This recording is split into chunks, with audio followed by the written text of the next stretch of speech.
Catherine Lara s'est confiée au micro de Jordan Deluxe, ce mardi 30 mai.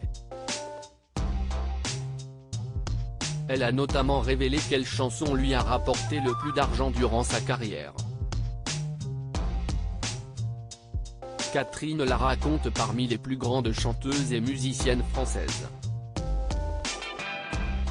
On lui doit notamment des tubes comme La Roqueuse de Diamant ou Nuit Magique. Elle a longtemps été considérée comme l'un des piliers des Enfoirés, avant d'annoncer son départ de la troupe. J'en avais marre de me déguiser surtout, parce que ça ne m'allait pas du tout. Je me sentais de plus en plus ridicule dans les déguisements.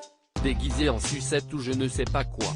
C'était atroce pour moi, avait-elle expliqué avec l'humour qui la caractérise. La chanteuse s'exprime pour la première fois sur l'affaire Palmade. La chanteuse était l'invitée de Jordan Deluxe dans son émission Chez Jordan, ce mardi 30 mai. Avec l'animateur, Catherine Lara évoquait son enfance, balayé l'ensemble de sa carrière ou parlait de sa relation passée avec Muriel Robin. Mais elle en a aussi profité pour s'exprimer pour la première fois sur l'affaire Palmade. Si est-il vrai que j'ai complètement refusé de parler de cette histoire. Je n'ai pas voulu me mêler de tout ça. Si est très triste, pour tout le monde y compris, bien sûr, pour Pierre aussi parce qu'il est puni, il n'est pas prêt de s'en remettre. La punition, elle est sévère, surtout quand on est quelqu'un qui est censé faire rire, donc là, si est très dur pour lui, mais je dois dire aussi que pour ces pauvres gens qui ont été blessés, si est horrible, a-t-elle déploré.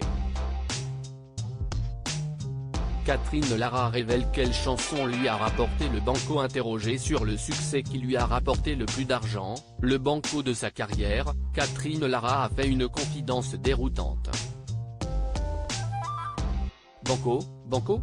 Ce n'est pas le morceau dont je suis le plus fier, a-t-elle répondu là. Avant de s'expliquer. Ce sont les 700 000 copies qu'on a vendues avec Johnny de la chanson du match de football, a-t-elle lâché.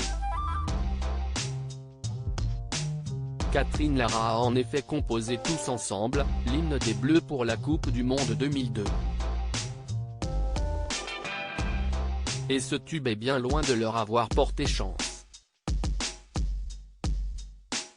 C'était énorme.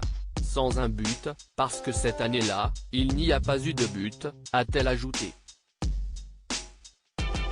On ne m'a non plus demandé d'écrire un requiem. C'était un exercice de style. Genre on fait une chanson très populaire, s'est-elle justifiée, demandant à son hôte d'éviter de la chanter à nouveau. À lire aussi Affaire Pierre Palmade, Catherine Lara sort du silence et livre son ressenti sur le drame.